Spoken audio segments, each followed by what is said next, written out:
Hello बच्चों, स्वागत है आपके अपने चैनल जैक बोर्ड प्रिपरेशन में। आज की वीडियो में हम लोग देखेंगे क्लास 12 का हिस्ट्री का सब्जेक्टिव क्वेश्चंस का answer. Model set subjective question का आंसर देखेंगे। चैनल में पहली बार हैं तो चैनल को सब्सक्राइब कर लीजिए ताकि आपको इंपॉर्टेंट वीडियो और वीवीआई क्वेश्चंस जो गैस किया जाता है वो आपको सबसे पहले मिले।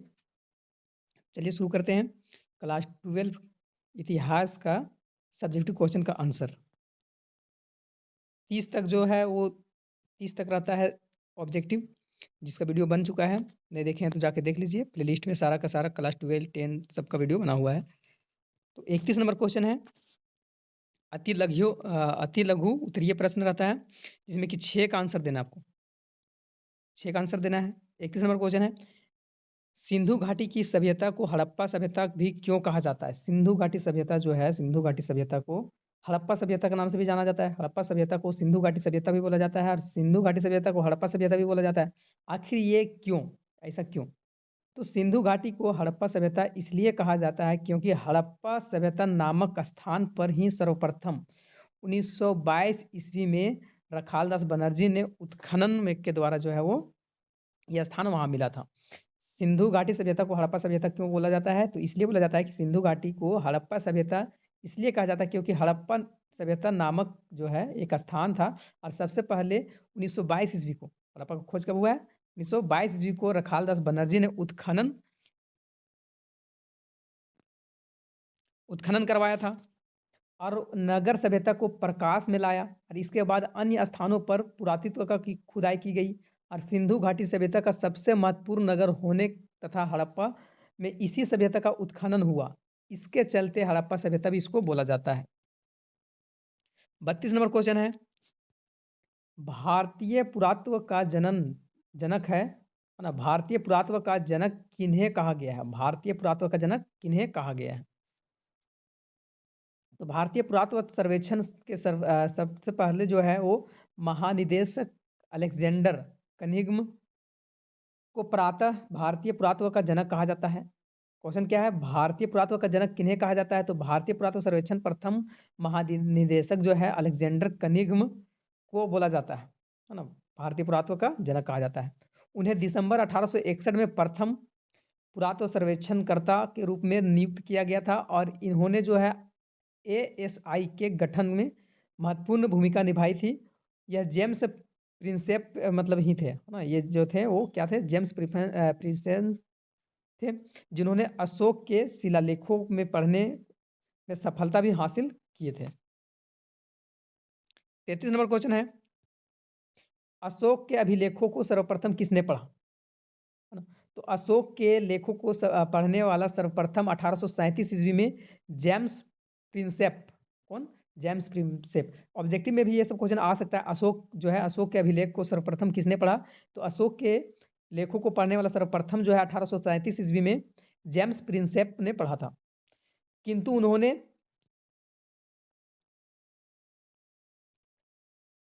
उन्होंने जो है वो देवानपिय की पहचान सिंहल श्रीलंका के राजा 30 से कर डाली थी, जिन्होंने कालांतर में यह तथ्य जो है प्रकाश में आया था और यह उपाधि अशोक के लिए प्रयुक्त की गई थी। अगला क्वेश्चन है 34 नंबर, सांची का स्तूप कहाँ स्थित है? सांची का जो स्तूप है वो कहाँ स्थित है? तो सांची का स्तूप भारत के मध्य प्रदेश राज्य के रायसेन जिले में सांची नगर के पास एक पहाड़ी पर स्थित है। एक छोटा सा गांव है और ये बेतवा नदी के किनारे है। किस नदी के किनारे? बेतवा नदी के किनारे। भोपाल से लगभग जो है वो 46 किलोमीटर जो है पूर्वोत्तर में है तथा बेसनगर और विदिशा से 10 किलोमीटर की दूरी पर मध्य प्रदेश में मध्य भाग में स्थित है। तो सांची कहाँ है? तो सांची जो है वो भारत के मध्य प्रदेश राज्य में है। कौन सा जिला? रायसेन जिला में है सांची नगर। 35 नंबर क्वेश्चन है, इब्न बतूता कहाँ से आया था? तो इब्न बतूता जो है, इब्न बतूता मोहम्मद बिन तुगलक के शासन के दौरान भारत आया था और वह एक क्या था? मुस्लिम यात्री था जो कि मोरक्को से भारत आया था, है ना? इब्न बतूता कहाँ से आया था? तो इसका सही आंसर हो जाएगा मोरक्को, है ना? मोरक्को से भारत आया था। कब? इब्न बतूता मोहम्मद बिन तुगलक के शासन के दौरान भारत आया था। एक मुसलमान यात्री था और जो कि मोरक्को से भारत आया था। 36 नंबर क्वेश्चन है, संथाल विद्रोह के प्रमुख नायक कौन थे? संथाल विद्रोह हुआ था, उसका प्रमुख नायक कौन था? तो संथाल विद्रोह का प्रमुख नायक जो थे, वो मुख्य नेता 4 भाई थे, है ना? संथाल विद्रोह के मुख्य जो नेता 4 भाई कौन-कौन? सिद्धू, कान्हू, चांद और भैरव। संथाल विद्रोह के प्रमुख जो नायक थे, वो 4 थे, 4 भाई, सिद्धू, कान्हू, चांद और भैरव। संथाल विद्रोह, संथाल जो है वो कृषक लोगों के उत्पीड़न के खिलाफ एक विद्रोह था, जिसे संथाल विद्रोह के रूप में भी जाना जाता है, जो कि बिहार राज्य के जो है बिहार राज्य महल पहाड़ी में रहते थे। संथाल भारत का सबसे बड़ा आदिवासी समूह है, जो कि मुख्य रूप से झारखंड, पश्चिम बंगाल और उड़ीसा में रहते हैं। 37 नंबर क्वेश्चन है, असहयोग आंदोलन जो है असहयोग आंदोलन का प्रारंभ किसने और कब किया? असहयोग आंदोलन का शुरुआत हुआ था, वो किसके द्वारा किया गया था और कब किया गया था? तो असहयोग आंदोलन जो है, असहयोग आंदोलन अंग्रेजों के अत्याचार के, है ना, अंग्रेज जो अत्याचार कर रहे थे, उसके मतलब प्रति में राष्ट्रपिता जो होना चाहिए, राष्ट्रपिता जो है महात्मा गांधी ने 1 अगस्त 1920 को असहयोग आंदोलन शुरू किया था। और इसकी विशेषता यह थी कि अंग्रेजों की क्रूरता के खिलाफ लड़ने के लिए केवल अहिंसक साधन को अपनाया गया था। असहयोग आंदोलन में अंग्रेज से मतलब अंग्रेज जो था अत्याचार करते थे, तो राष्ट्रपिता जो थे महात्मा गांधी ने 1 अगस्त 1920 को क्या किया था? असहयोग आंदोलन की शुरुआत किया था। और इसकी विशेषता जो यह थी कि अंग्रेज के खिलाफ लड़ाई लड़ने के लिए जो है वो अहिंसक, मतलब हिंसा नहीं, है ना, अहिंसा का साधन का अपनाया गया था।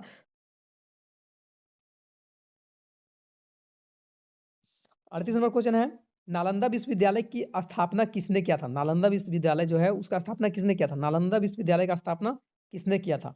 तो नालंदा विश्वविद्यालय का निर्माण गुप्त वंश के कुमार गुप्त ने 5वीं शताब्दी ईसा पूर्व में करवाया था। कब?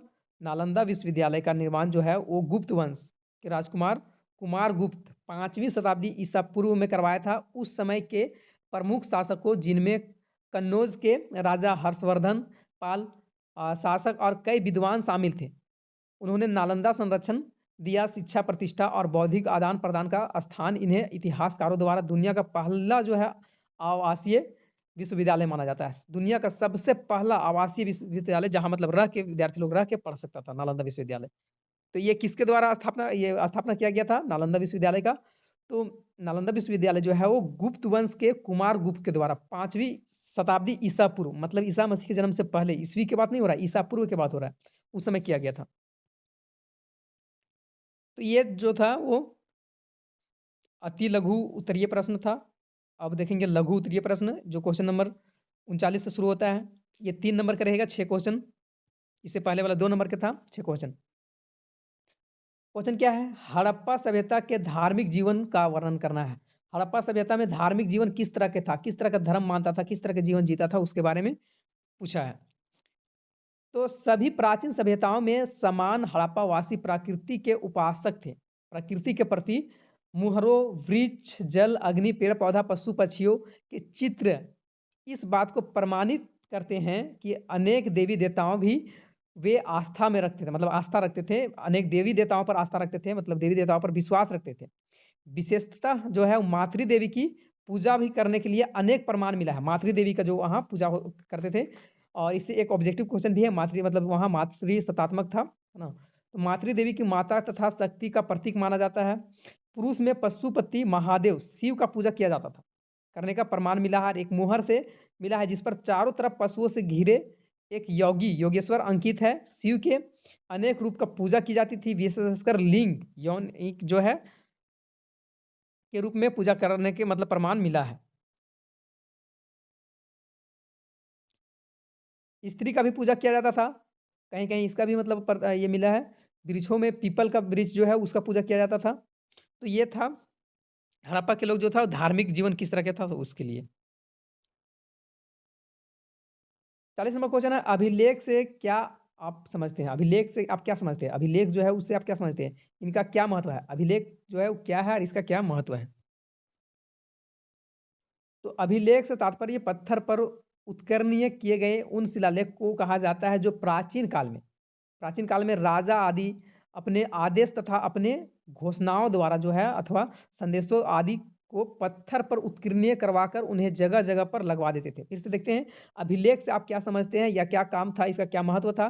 तो अभिलेख से तात्पर्य है पत्थर पर। पत्थर पर जो है वो लिखा जाता था, शिलालेख का मतलब किया जाता था काट-काट के, जो कि प्राचीन काल में शासक मतलब राजा जो रहता था उसके द्वारा ये सब आदेश दिया जाता था और उसको घोषणा किया जाता था। उसके बाद जो है पत्थर पर उत्कीर्णीय करवाकर उन्हें हर जगह पर लगवा दिया जाता था, पत्थर में लिखवाकर। ताकि उनकी प्रजा उन शिलालेख को जब चाहे तब पढ़ सकते हैं। मतलब पत्थर में लिखा हुआ रहता था और इसको जगह-जगह पर लगवा भी दिया जाता था और जो है कि इसका जो प्रजा लोग हैं वो अपने राजा के बारे में जो भी चीज़ें लिखा हुआ है उसको पढ़ सकें। और शिलालेख पर संस्कृत या फिर तो प्राकृतिक आदि भाषाओं में उत्कीर्णीय होना था। मतलब संस्कृत भाषा या फिर तो प्राकृतिक भाषा जो भी हो उस पर ये लिखा होता था। हर समय में शासकों ने अपने अभिलेख बनवाए थे। लेकिन मौर्य सम्राट अशोक शिलालेख बेहद प्रसिद्ध रहे हैं। बहुत कोई मतलब अपना खुद सब सब राजा जो था अपना-अपना शिलालेख बनवाता था। लेकिन अशोक मौर्य सम्राट का अशोक जो था उसका शिलालेख बेहद प्रसिद्ध रहा क्योंकि वे ही सबसे अधिक संख्या में प्राप्त हुए हैं। अशोक का जो शिलालेख था वो बहुत ज़्यादा मतलब संख्या में मिला है। अब अभिलेख का महत्व क्या है? अभिलेख क्यों किया जाता लिखा जाता था? तो अभिलेख से हमें प्राचीन इतिहास को तत्कालीन परिस्थितियों में जानने में सहायता मिलता है। अभी मान के चलिए कि अगर अभी बहुत पहले का लिखा हुआ कोई शिलालेख है, तो उससे अभी हम लोग देखेंगे कि हाँ, मतलब इससे जो है प्राचीन समय का मतलब क्या मिल रहा है? एक परिस्थिति की मतलब जानने के लिए विचार एक मिलेगा कि हाँ, पहले जो था इस तरह की चीज़ें होता था। इन अभिलेखों की सहायता से संबंधित साम्राज्य जो है राजवंश आदि की सही तिथि और कालक्रम की गणना करने में सहायता भी मिलती थे। अभी जैसे कि कोई पहले बहुत पहले के राजा जो है उसके बारे में नहीं पता चलता कि ये राजा कब से कब तक था। तो जो राजा अपना शिलालेख लिखवाता था तो उसमें इससे पता चलता है कि हाँ, ये शिलालेख कितना पुराना है, इस राजा का जो शासन काल रहा है इतना से इतना समय तक रहा। अब ये अभिलेख हमें संबंधित राजवंशों, तत्कालीन राजनीतिक और सामाजिक, आर्थिक आदि अलग-अलग परिस्थितियों को जानने में सहायता भी मिलती है। 41 नंबर क्वेश्चन है, त्रिपिटक से आप क्या समझते हैं? जी हाँ, त्रिपिटक से आप क्या समझते हैं? तो त्रिपिटक जो है बौद्ध साहित्य के सबसे प्राचीन ग्रंथ है और ये 3 सुत्त पिटक, विनय पिटक और अभिधम्म पिटक, है ना? अधिधम्म पिटक यह बौद्ध धर्म के प्राचीनतम ग्रंथ है, जिसमें भगवान बुद्ध अपने जो है उपदेश संग्रहित किए थे। और यह ग्रंथ पाली भाषा में लिखा गया था और विभिन्न भाषाओं में अनुवादित भी इसको ट्रांसलेट भी किया गया था। तो त्रिपिटक क्या है? त्रिपिटक से आप क्या समझते हैं? तो त्रिपिटक जो है वो एक सबसे प्राचीन ग्रंथ है ना? बौद्ध साहित्य का सबसे प्राचीन क्या है? ग्रंथ है और ये 3 हैं ये कौन-कौन? सूत पिटक, विनय पिटक और अभिधम्मित पिटक और ये बौद्ध धर्म के प्राचीन ग्रंथ है, सबसे पुराना ग्रंथ। अगला क्वेश्चन है अल-बरूनी एक संक्षिप्त जो है अल-बरूनी पर एक संक्षिप्त टिप्पणी लिखना है। पहले जान लेते हैं अल-बरूनी कौन था? Al-Biruni, Ibn Battuta, Francois Bernier ये सारे जो थे ये भारत मतलब आए थे भारत सैर करने के लिए, भारत में देखने के लिए रीति-रिवाज की यहाँ क्या है उसके खोज में और बहुत चीज़ यहाँ के बारे में बताया, है ना? बहुत चीज़ यहाँ के बारे में इतिहास के बारे में बताया, यहाँ के रीति-रिवाज के बारे में बताया, वो अपना ओपिनियन दिया कि मतलब यहाँ किस तरह के व्यवहार है ना? सती प्रथा के बारे में, ये सब के बारे में यहाँ बताया गया था। तो अल-बरूनी पर एक संक्षिप्त टिप्पणी लिखना है। अल-बरूनी मोहम्मद गजनवी के दरबार में प्रसिद्ध एक इतिहासकार था। अल-बरूनी कौन था? तो मुहम्मद गजनवी के दरबार में प्रसिद्ध एक इतिहासकार था और भारत पर मोहम्मद जो है ना? मोहम्मद के आक्रमणों के समय वह मोहम्मद के सेना के साथ भारत आ गया था। अल-बरूनी भारत कैसे आया था? तो अल-बरूनी सबसे पहले था कौन? तो मुहम्मद गजनवी दरबार में प्रसिद्ध एक इतिहासकार था और ये भारत क्यों आया? तो मुहम्मद के पास जो है मुहम्मद गजनवी के पास हाँ, आक्रमण हुआ था और वह जो था मुहम्मद के सेना के साथ-साथ में वो कहाँ आ गया? भारत आ गया था और यहाँ से उसने भारतीय सभ्यता व संस्कृति को प्रभावित होकर भारतीय संस्कृति का अध्ययन भी किया था। भारत में जिस तरह का रीति-रिवाज था उसके बारे में पढ़ा भी था, इतिहासकार था। अल-बरूनी ने अपना अनुभव को तथा मोहम्मद के आक्रमण के विनाशकारियों प्रभाव का वर्णन अपनी पुस्तक किताब उल हिंद क्वेश्चन आ भी सकता है, ये क्वेश्चन भी आ सकता है कि अल-बरूनी के द्वारा जो है वो कौन-सा किताब लिखा गया था? तो अल-बरूनी के द्वारा जो है किताब उल हिंद लिखा गया था। में किया है अल-बरूनी के विचार अनुसार उस दिनों भारत में राजनीतिक एकता का सर्वथा अभाव था। देश भाव के कारण राजा अपने साथी राजाओं के साथ न देकर दुश्मन का साथ देते थे। मतलब उस समय ऐसा स्थिति था कि राजा जो था, है ना? उस राजा अपने साथी का राजाओं को साथ नहीं देता था, दुश्मन का साथ देता था। अशिक्षित जनता विभिन्न देवी-देवताओं पर विश्वास रखती थी और विधवा विवाह का प्रचलन नहीं था। विधवा जो विवाह होता है उसका प्रचलन नहीं था, किंतु बाल विवाह प्रचलित था, बाल विवाह होता था। हिंदू समाज में अनेक जातियाँ तथा वर्ग भी थे। हिंदू के रीति-रिवाज, नैतिकता उच्च नियमों पर आधारित था। मतलब ये सब कहाँ लिखा हुआ था? किताब उल हिंद में लिखा हुआ था और किताब उल हिंद किसके द्वारा लिखा गया था? तो अल-बरूनी के द्वारा लिखा गया था। बहुत इंपॉर्टेंट क्वेश्चन है, आता है एग्ज़ाम में ऑब्जेक्टिव।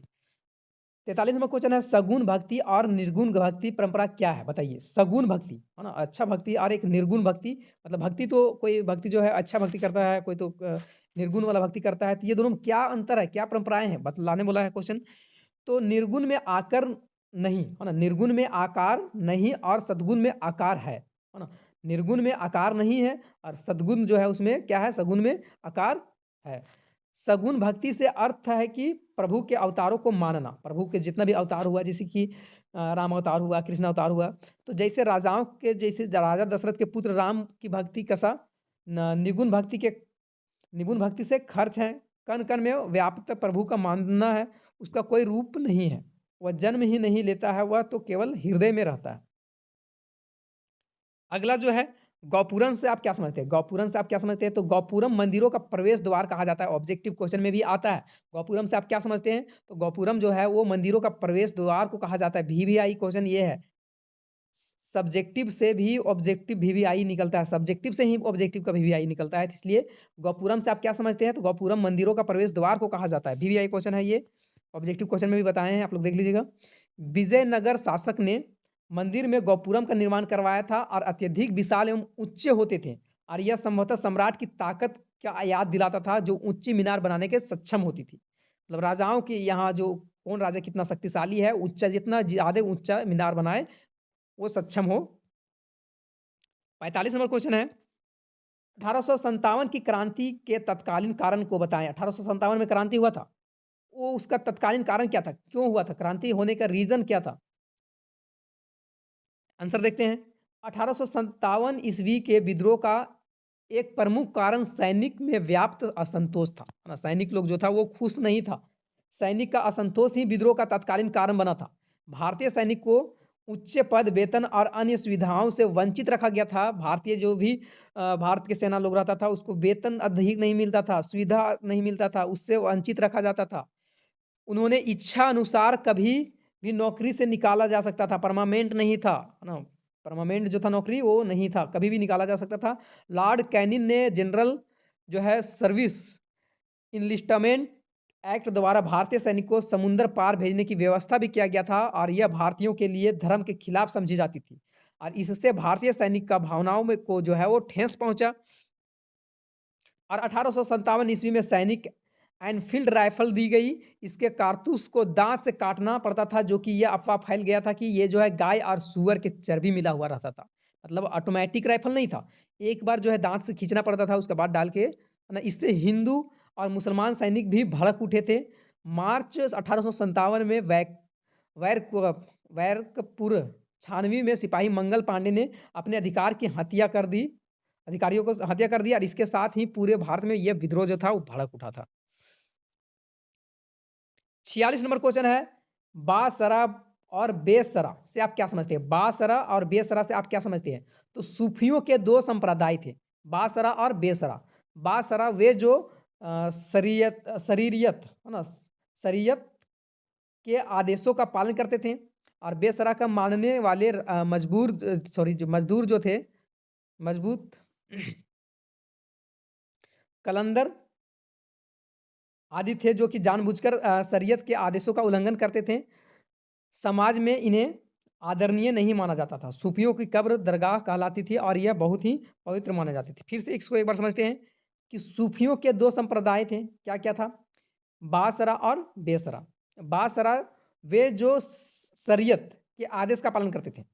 बासरा लोग जो थे वो किसका आदेश का पालन करता था? शरीयत का आदेश का पालन करता था। लेकिन बेसरा के मामले जो है ना, मानने वाले मजदूब कलंदर, कौन? मजदूब कलंदर आदि थे जो कि जानबूझकर शरीयत के आदेश का उल्लंघन करते थे और समाज में इन्हें आदरणीय भी नहीं माना जाता था। तो सूफियों के कब्र कब्र जो है वो दरगाह कहलाती थी और इसे बहुत पवित्र माना जाता था। दीर्घ उत्तर ये प्रश्न है, 4 का आंसर देना है। पहला क्वेश्चन है मोहनजोदड़ो की विशेषताएँ का वर्णन करें। मोहनजोदड़ो का विशेषता क्या था? है ना? उसका वर्णन करना है। तो मोहनजोदड़ो में जो भी नगर कैसा बना था, वहाँ का नाला कैसा बना था, नहाने वाला घर कैसा था, पीने के लिए पानी क्या था, वो सारा चीज़ लिखना है। अच्छा, ये एग्ज़ाम में किस तरह से लिखना है, उसका वीडियो बहुत जल्द आने वाला है कि आप लोग को बताया जाएगा कि एग्ज़ाम में क्या लिखना है, किस तरह से लिखना है कि जो कि ज़्यादा नंबर मिलेगा। नंबर इससे कितना भी कमज़ोर विद्यार्थी है, अगर ये तरीका से वो एग्ज़ाम लिखता है, तो उसका नंबर बहुत अच्छा मिलेगा। बस खाली लिखने का तरीका मालूम होना चाहिए। तो सारा चीज़ बताया जाएगा एग्ज़ाम से कुछ दिन पहले कि हाँ, एग्ज़ाम इस तरह से लिखना है। तो मोहनजोदड़ो की विशेषता का वर्णन करना है। तो मोहनजोदड़ो हड़प्पा सभ्यता का सबसे प्राचीन और बड़ी शहरी केंद्र माना जाता है और इस सभ्यता का नगर योजना, गृह निर्माता, मुद्रा, मोहर आदि की अधिकांश जानकारी मोहनजोदड़ो से प्राप्त होता है। क्या-क्या जानकारी प्राप्त हुआ? क्या यहाँ का विशेषता था? उस सारा विशेषता को हम लोग देखेंगे। नियोजित शहरी केंद्र, है ना? वहाँ का शहर किस तरह से प्लानिंग बना के शहर बनता था, कैसे बनता था? तो यह नगर 2 भाग में विभाजित था, है ना? हड़प्पा सभ्यता जो था वो नगर जो 2 भागों में विभाजित था। एक छोटा लेकिन ऊँचा प स्थान पर बनाया गया था, दूसरा कहीं अधिक बड़ा था लेकिन नीचे के जगह पर बनाया गया था। और पुरातत्वविदों ने इन्हें क्रमशः दुर्ग और निचला शहर के नाम भी दिया था। हड़प्पा सभ्यता ये जो था, यहाँ शहर जो था 2 तरह से बसा था। एक दुर्ग का शहर और एक निचला शहर, है ना? दुर्ग का शहर और एक निचला शहर नाम दिया गया था। दुर्ग ऊँचाई पर बना हुआ था, है ना? ऊँचाई के कारण यहाँ का संरचना कच्चा ईंट और चबूतरा पर बनी थी। दुर्ग के दीवार जो था, दुर्ग का दीवार से घिरा हुआ था, जिसका अर्थ है कि इस निचले शहर से अलग किया गया था। मतलब दुर्ग का शहर जो था और निचला शहर ये दोनों अलग-अलग था। दुर्ग का शहर को ऊँचे जगह पर बनाया गया था और निचला को नीचे बनाया गया था। लेकिन दोनों शहर को जो था वो बाउंड्री मारा हुआ था। निचला शहर की दीवार से घेरा गया था, निचला को भी दीवार से घेरा गया था। इसके अतिरिक्त कई भवन ऊँचे चबूतरे पर बनाया गया था और उसे नींव का कार्य करते थे। चबूतरा जो था नींव का काम करता था, चबूतरा ऊपर बनाया गया था। दुर्ग के क्षेत्र का निर्माण तथा निचले क्षेत्र में चबूतरे का निर्माण के लिए विशाल संख्या में श्रमिक भी लगाया गया होगा। प्लेटफ़ॉर्म, वहाँ क्या प्लेटफ़ॉर्म था? इस नगर की यह विशेषता रही कि होगी कि पहले प्लेटफ़ॉर्म या फिर तो चबूतरे का निर्माण किया जाता होगा। बाद में उसी जगह पर सीमित क्षेत्र का निर्माण किया जाता है। इसलिए ऐसा प्रतीत होता है कि पहले बस्ती का नियोजन किया गया है कि और फिर उसके अनुसार कार्यन्वयन मतलब पहले बस्ती का नियोजन किया जाता था कि कैसे बनाना है, उसके बाद वहाँ बस्ती बनाया जाता था। इसकी पूर्व योजना का जो था योजना पक्का हुआ ईंटा से भी लगता था। यहाँ ईंट भट्टी में पकी हुई, धूप में सूखी हुई अथवा एक निश्चित अनुपात की ईंट भी होती थी और ईंट जो थी अलग-अलग होती थी। चौकोर का भी होती थी, इस तरह की भी होती थी, अलग-अलग तरह का। अब गृह स्थापत्य वहाँ घर जो था वो किस तरह का था? तो मोहनजोदड़ो का निचला शहर आवासीय भवनों के उदाहरण था। मतलब निचला शहर में लोग रहता था और जो दुर्ग का शहर मतलब ऊँचला ऊँचा जगह पर जो था दुर्ग के शहर में, वहाँ विशेष कार्य वहाँ होता था। तो मोहनजोदड़ो का निचला शहर में आवासीय भवनों का उदाहरण प्रस्तुत करता है। घरों की बनावट में समानता पाई गई है। ज़्यादातर घरों में आँगन भी होता था और इससे इसके चारों तरफ कमरे भी बने होते थे और हर घर में ईंटों का बना अपना स्नानागार भी होता था। मतलब हर घर में एक नहाने के लिए भी जगह होता था। जिसकी नालियाँ जो है वो दीवार के माध्यम से सड़क में जो नाली थी उस पर निकाल दी जाती थी। दुर्ग, दुर्ग में कई भवन ऐसे भी थे जिनका उपयोग विशेषकर सार्वजनिक उद्देश्य के लिए किया जाता था। निम्नलिखित संरचनाएँ सबसे महत्वपूर्ण थी। कौन-कौन? माल गोदाम और विशाल स्नानागार। नाली की व्यवस्था, नाली किस तरह से बनाया गया था? तो मोहनजोदड़ो नगर में नालियाँ का निर्माण भी बहुत ही नियोजित तरीके से किया गया था। ऐसी प्रतीत होता है कि वे पहले नालियाँ के साथ गलियाँ का भी निर्माण किया जाता था और फिर उसके अगल-बगल में आवास का निर्माण किया जाता था। प्रत्येक घर में गंदे पानी निकलने के लिए एक पाइप होती थी, जो कि गली के नाली से जुड़ा हुआ था। सड़क और गलियारा, सड़क किस तरह से बनाया गया था? तो सड़क जैसे ज्ञात होता है कि सड़कें और गलियाँ सीधी होती थी मतलब समकोण पर काटती थी। सड़क और गली इस तरह से होता था, इस तरह से समकोण काटते हुए। 48 नंबर क्वेश्चन है मगध साम्राज्य के शक्तिशाली होने का कारण चर्चा करें, है ना? मगध साम्राज्य क्यों इतना शक्तिशाली था? तो 6ठी शताब्दी ईसा पूर्व तक उत्तर और मध्य भारत क्षेत्र में 16 महाजनपद का उद्भव हो चुका था। जिसमें मगध सबसे अधिक शक्तिशाली था। मगध का सबसे अधिक शक्तिशाली होने का, महाजनपद होने का निम्नलिखित कारण था। पहला कारण क्या है? पहला कारण है कि मगध तीनों ओर से सुरक्षित पहाड़ियों से घिरा हुआ था। मगध के मध्य जीवदायिनी गंगा तथा सोन नदी बहती थी। मगध सीमाओं के प्रचुर मात्रा पर खनिज संपदा भी उपलब्ध का, विशेष रूप से लोह खनिज का खदान भी था। मगध महाजनपद को शक्तिशाली और महत्वाकांक्षी राजाओं की प्राप्ति हुई थी। मगध शासन के अपने कूटनीति और वैवाहिक संबंधों में से मगध को शक्तिशाली बनाया था। तो इस प्रकार से मगध जो है महाजनपद को एक नहीं बल्कि अनेक लाभ जो था, इसके चलते वो शक्तिशाली था।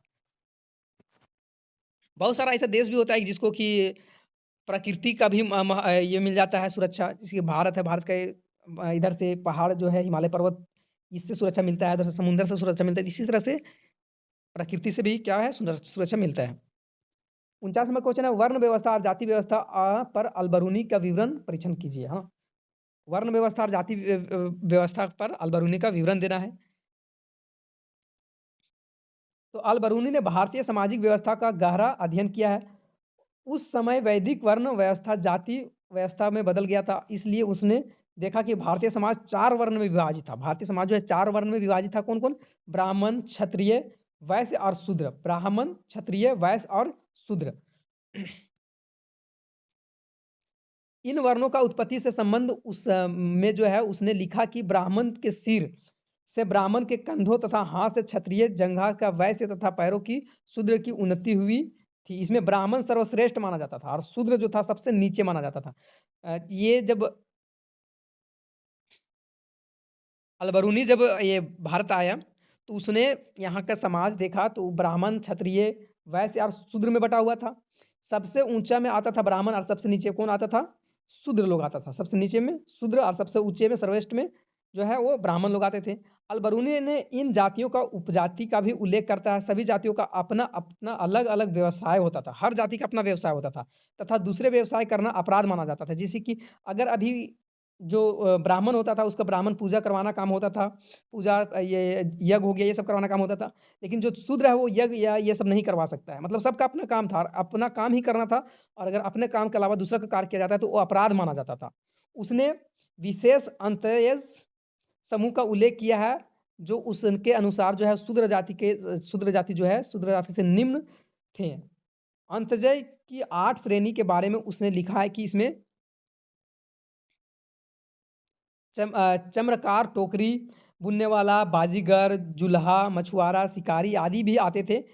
इन समूहों के बारे में उसने कहना था कि वे नगर के बाहर अन्य जातियों से अलग रहते थे। इन्हें अछूत कहा जाता था क्योंकि ये इनके द्वारा किए गए कार्यों अच्छा नहीं माना जाता था और इसने अन्य जातियों के लिए इसलिए संपर्क नहीं रखती थी क्योंकि ये उसे शूद्र जो है शूद्र पिता तथा ब्राह्मणी माता के अवैध संतान माना जाता था।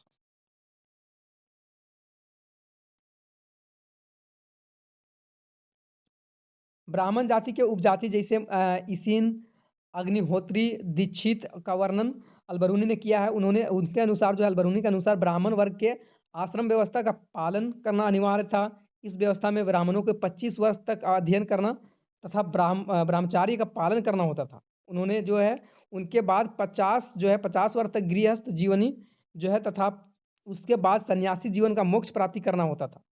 उन्होंने जो है जनेऊ धारणा करने आवश्यक होता था। उन्हें वेदों का पाठ करना होता था। मोक्ष प्राप्त करने के अधिकार केवल इसी वर्ग के थे, मतलब ब्राह्मण वर्ग के थे। वे सभी पापों का तथा अपराध का मुक्ति होते थे। वे वैश्य समाज के कभी-कभी व्यापार भी करते थे। क्षत्रिय वर्ग के भी जो थे, क्षत्रिय वर्ग को भी वैद का अध्ययन तथा जनेऊ धारण करने का अधिकार था। मतलब यहाँ ब्राह्मण और क्षत्रिय जो है वो सबसे ऊंचा में माना जाता था। वैश्य कृषि, पशुपालन तथा व्यापार करते थे।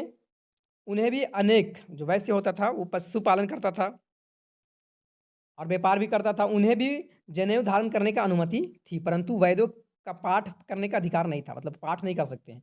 वे शूद्रों को धागा के स्थान पर मलमल वस्त्र जो है मलमल वस्त्र का जनेऊ पहनना होता था। अलबरूनी ने प्रत्येक वर्ग तथा जाति का सामाजिक स्थिति के साथ जो है उनके खान पान, व्यवहार आदि रीति रिवाज का भी विस्तृत किया है। परंतु परंतु उनके बहुत सारे ब्राह्मणों की व्याख्या या पवित्र अपवित्र धारणाओं से सही नहीं है।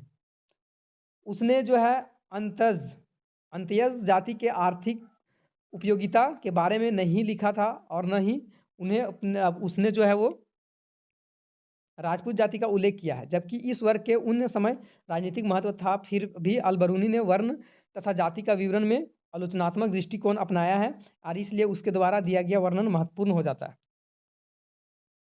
50 नंबर क्वेश्चन है, 1857 के विद्रोह का प्रमुख कारण की विवेचना करना है। क्या कारण था? तो 1857 के प्रमुख कारण जो है निम्नलिखित है। राजनीतिक कारण सबसे पहला, ईस्ट इंडिया कंपनी भारत में वर्ष 1757 से 1857 तक षड्यंत्र युद्ध या संधियों द्वारा साम्राज्यवादी नीति अपनाई थी। क्लाइव कॉर्नवालिस हार्डिस आदि गवर्नर जनरल की युद्ध नीति द्वारा तथा वैलेंसी और डलहौजी के क्रमशः जो है वो सहायक संधि तथा गोद निषेध नीति द्वारा तथा भारतीय नरेशों पर कुशासन का आरोप लगाकर कंपनी शासन का विस्तार किया गया था और भारतीयों को प्रशासनिक न्यायालय न्यायिक तथा सेना होती थी उसे उच्च पदों का वंचित रखा जाता था, जिस कारण से ये जो है अंग्रेज शासन के प्रति असंतोष उत्पन्न हुआ था। ये तो राजनीतिक था। आर्थिक कारण क्या था? तो 1757 से 1857 तक अंग्रेजों ने भारतीय कृषि को उद्योग को व्यापार भू राजस्व प्रणाली पर अपना पूर्ण अधिकार स्थापित कर लिया था। उनकी मुक्त व्यापार धन निष्काय तथा इनाम कमीशन में नीतियों के भारत में गरीब बेरोजगारी तथा भुखमरी अकाल की स्थिति जो था उत्पन्न कर दिया था। दूसरी तरफ इंग्लैंड मालामाल होते जा रहा था, मतलब यहाँ से भारत से सारा चीज लेता जा रहा था, सब इंग्लैंड में लेके भारत जा रहा था। सामाजिक कारण क्या है? तो अंग्रेज ने भारत में रंगभेद नीति को अपनाई थी। उसने भारतीयों को जंगली और अभद्र समझ लिया था। उन्हें जो है उनसे सामाजिक संपर्क नहीं रखा। उन्होंने अनेक पुरानी परंपराओं रीति रिवाज जैसे सती प्रथा, बाल विवाह, बाल हत्या आदि को समाप्त किया और विधवा विवाह अधिनियम आदि को कानूनन मान्यता दी। ये सब बातें था। धार्मिक कारण क्या था? तो ईसाई मिशनरी ने हिंदुओं और इस्लाम धर्मों को अंधविश्वास पर आधारित बताकर उसे उसकी आलोचना किया गया था। उसने लोगों को धर्म परिवर्तन के लिए प्रेरित भी किया गया था तथा ईसाई धर्म अपनाने वालों भारतीयों को अनेक सुविधा भी दी गई थी।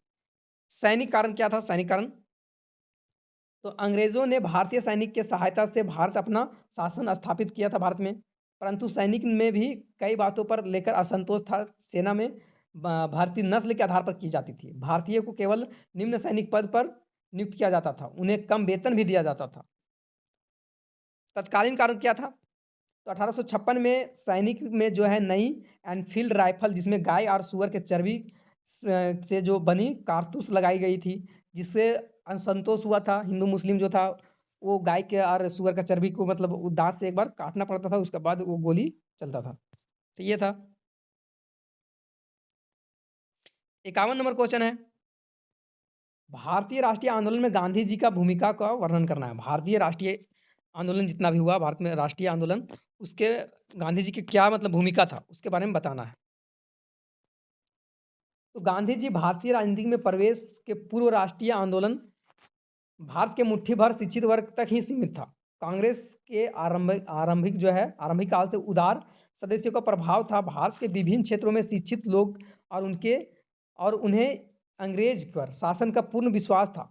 ये राजनीतिक अधिकार के बजाय सामाजिक सुधार चाहते थे और मानते थे कि ये सुधार जो है अंग्रेज सरकार ही कर सकती है। गांधी जी ने इस धारणा को बदला था और वे भी मतलब सामाजिक सुधार चाहते थे और उन्होंने लोगों को छुआछूत मिटाने और तथा स्त्रियों का उद्धार के लिए प्रयास किया गया था।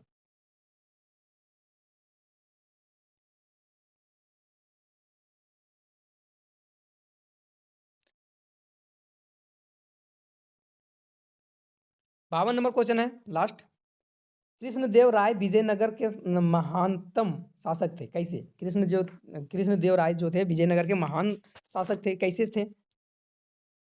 तो विजयनगर सम्राट में कृष्णदेव राय वर्ष 1509 से 1520 को सर्वश्रेष्ठ माने जाते हैं।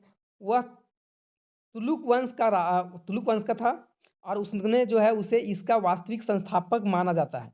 वह एक कुशल शासक तथा सेनापति था। वह एक साहित्यकार और कला प्रेमी भी शासक था। शासक बनते ही 1509 में कृष्णदेव ने उन सभी समस्याओं का समय के साथ सफलतापूर्वक सामना किया, जो कि उसके सामने में जो है वो आई थी। उसने बीजापुर, रायचूर, गुलबर्गा, उड़ीसा आदि सुल्तान यूसुफ आदिल शाह को हराया था और अपने साम्राज्य की जो है सीमा का विस्तार किया था। उसने पुर्तगालियों को बढ़ती हुई शक्ति को कूटनीतिज्ञ से रोका था। कृष्णदेव प्रशासनिक सुधार किया था और उसने जो है वो समाज को अनेक प्रांतों में बांटा था तथा उससे प्रत्येक प्रांत का एक गवर्नर जो होता है सेनाध्यक्ष, उसको भी नियुक्त किया गया था। प्रांत में शांति बनाए रखने के लिए राजस्व वसूलना तथा राजा को भेजना, वार्षिक राजाओं को सैनिक सहायता देना गवर्नर के प्रमुख कार्य होते थे। कृष्णदेव ने प्रजा हितैषी अनेक कार्य किए थे। उसने धार्मिक सहिष्णुता की नीति अपनाई थी। कृषि के साथ व्यापार का विकास किया। उसने कई बंदरगाह की भी व्यवस्था किया गया था। तो ये 52 जो था क्वेश्चन का आंसर मॉडल सेट, जो कि जैक के द्वारा जारी किया गया था। चैनल में पहली बार आए हैं तो चैनल सब्सक्राइब कर लीजिए, ताकि आपको और भी गैस किया हुआ क्वेश्चन मिलते रहेगा। और इस वीडियो के बाद अब जो मॉडल सेट खत्म हो जाएगा, तो उसके बाद अपने से गैस करके जो एग्जाम में आने के लिए बहुत ज़्यादा चांसेस रहेगा, उस तरह का क्वेश्चन आप लोग को गैस करके दिया जाएगा। चैनल से जुड़े रहें, चैनल को सब्सक्राइब कर लीजिए।